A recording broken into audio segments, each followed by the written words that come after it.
Today, I'm going to show you how to get crazy good rolling shots with a super small and simple car rig setup, and they're going to look like this.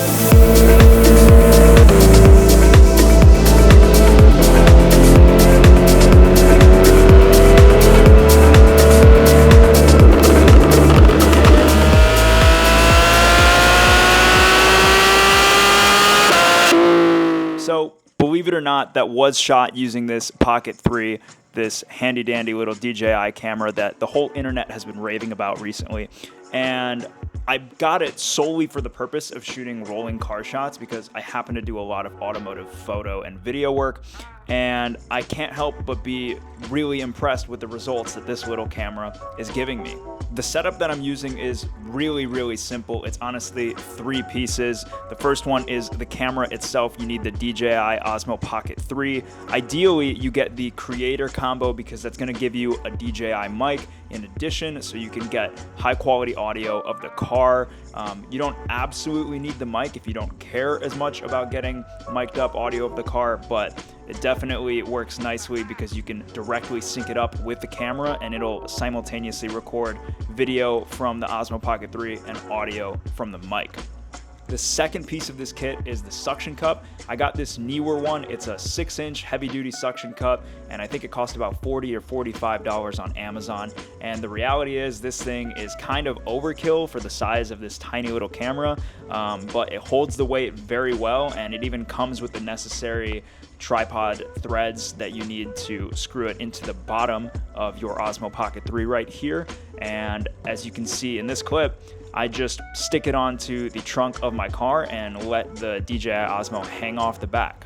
The third and final piece of this kit is the circular polarizer ND filters that I use. I got these from Amazon as well. It's KNF Concept. So what these are is basically a circular polarizer filter combined with a neutral density filter that allows you to remove any reflections and glare in the paint or the windshield of the car, and it also lets you use the proper shutter speed if you want to record in daylight. So honestly, pair all those 3 things together, you have a killer kit for about $750, and that is way cheaper than putting a Sony camera on the back of a car, I can tell you that.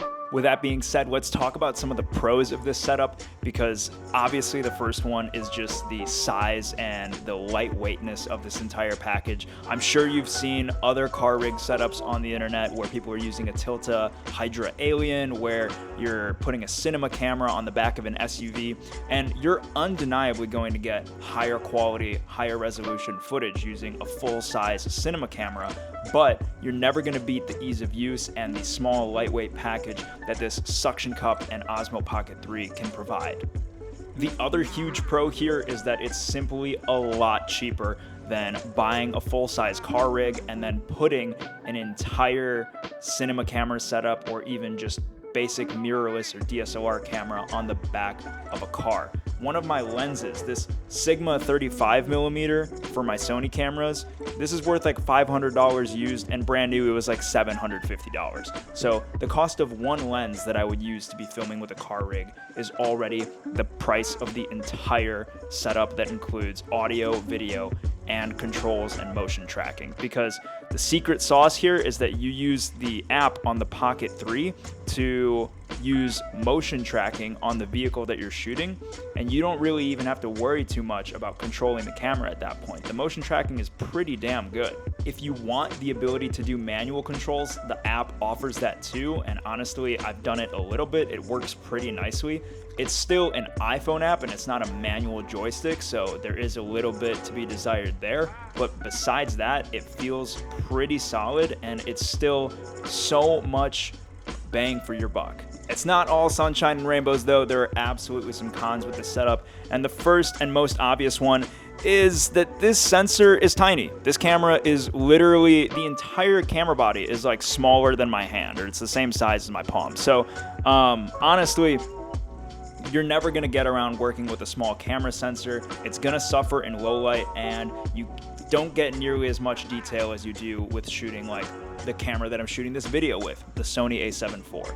So if you're working on professional work that demands higher resolutions, you probably won't be able to get away with using the DJI camera. But if you're just doing it for fun or for social media content, or even for a client that doesn't need the absolute tip-top resolution, if you're just filming for a small business, an auto shop that wants high-quality social media content, this is a perfect tool for it. They probably don't need the cinema camera car rig. And honestly, they're probably not willing to pay for it either. But since this DJI setup is only $750, that's a lot more feasible to try and sell to clients if that's what you're looking for. Another con with this setup is the way that it handles bumpy roads. If you're driving on a bumpy road the way we were here in Chicago on Lakeshore Drive, you can see that anytime the camera is dealing with a bump in the road or any strange undulations, it either loses focus or it causes weird jitters in the footage. And with this setup, it's kind of unavoidable, but there are companies out there making solutions like this MovMax blade arm, which I personally have not tested yet, but I'm looking to purchase one soon and then give it a shot because I think it'll fix this part of the problem that I'm having with this camera. And then honestly, once that gets solved with this arm, assuming that it does what it's advertised, you're really only dealing with the small sensor and potentially bad low light footage, which is a pretty short cons list from the fact that you have a very capable camera in a small package for a great price point. So that's the setup. It only takes 3 things. You just need the camera, the ND filters, and the suction cup, and you're on the road. And that's kind of what makes it so special. Let me know what you thought of the footage and what you think of using the DJI Osmo Pocket 3 as a car roller camera in the comments below. But that's all for this video. I'll see you guys in the next one.